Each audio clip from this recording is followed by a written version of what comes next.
slow up, no I don't take shit. I got no love for the fakeness. If you wanna play tough and wanna hate this, I'll always show up. I don't ever slow up, no I don't take shit. I got no love for the fakeness. If you wanna play tough and wanna hate this, I'll always show up and make a statement. I don't ever. Hey team, I wanted to make a video on running at altitude versus sea level, and I used to live in Colorado Springs, so it was about a little over 6,000 feet there, and I trained a lot of my time training at Colorado Springs altitude, and then I would go up to like Woodland Park, which is a little over 10,000 feet at some points. It was called the City in the Clouds.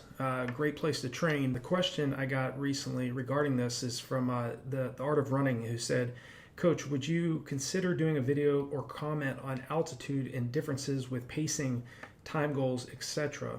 Or do you already have a video about this? I'm about a mile high, and from my experience running quite a bit at sea level, it seems to be with easy and even marathon or half marathon pace to be about a 25-second difference, but I'd love to hear your experience." Yeah, it's going to vary, but usually it's right around 25 seconds up to around 50 seconds slower at altitude versus at sea level. So, research indicates that there's a performance decrease of about 1 to 3% for every 1,000 feet of elevation gain when performing like aerobic activities. So, easy running, walking, so for an example, if you're at 5,280 feet, that translates into a performance decrease of about 5 to 15%. So you're going to run quite a bit slower, obviously, at altitude. And from my own experience of training in Colorado Springs, you have to be patient with yourself in terms of not only hydrating much more at altitude versus sea level, because again, your body becomes very dehydrated at those particular elevations, as well as the fact that when you're training, you have to the oxygen requirement is so much higher training at altitude versus training at sea level.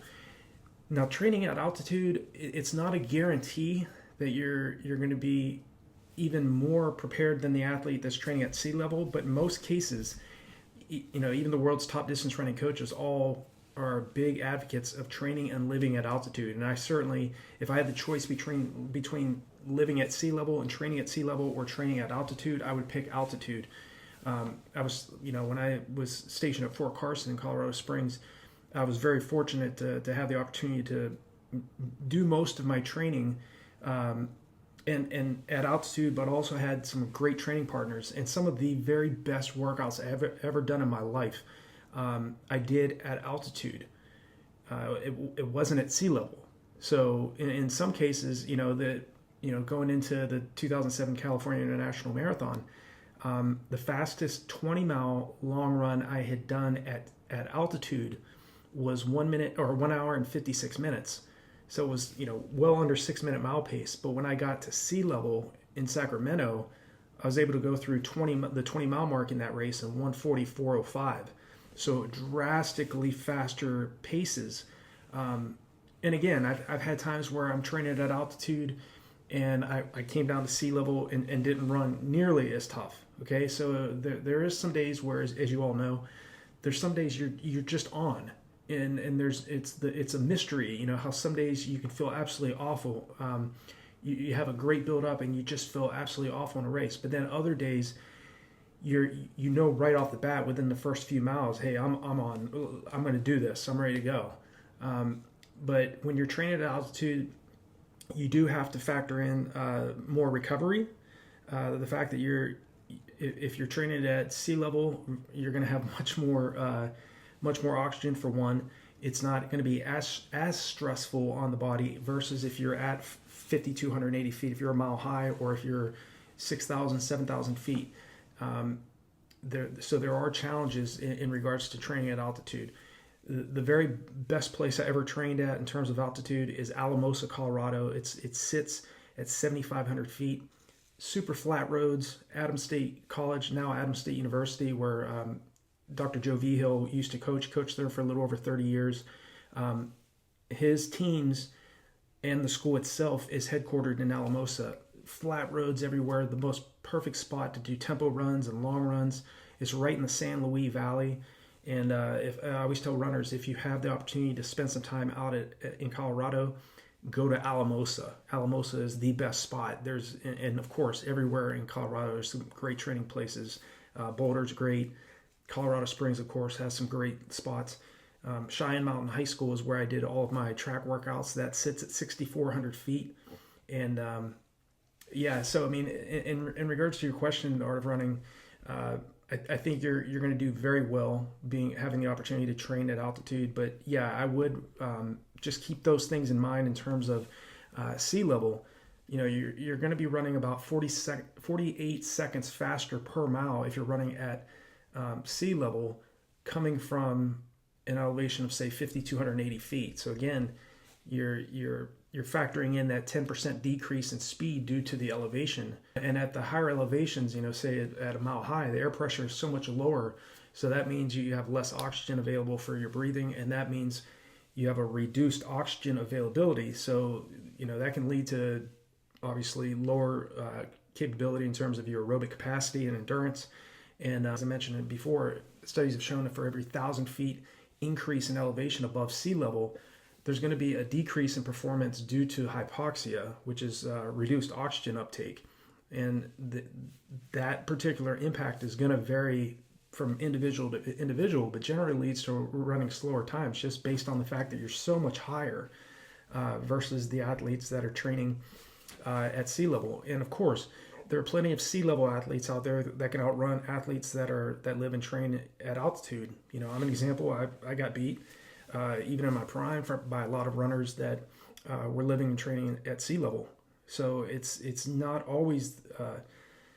I think there's more perks to training at altitude, but you also have to be very cognizant of the fact that you're living at such a high altitude, and so much more is required out of the body. And making sure also that you're really paying attention to your recovery versus if you were training at sea level, you know, the ability to really do those VO2 max workouts are so much easier at sea level versus if you're running at, say, Denver, Colorado, you know, 5,280 feet, or if you're in Colorado Springs, 6,000 feet. And I can promise you, if you go to Woodland Park and spend some time doing some runs at 9,000 plus feet, you will definitely feel the difference.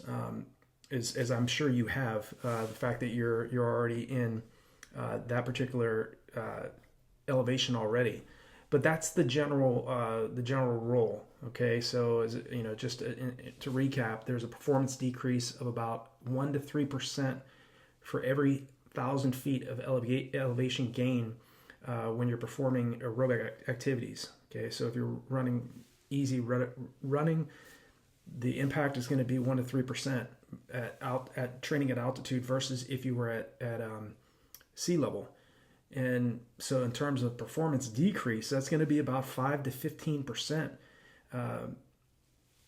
if you're training at 5,280 feet versus if you are running at sea level.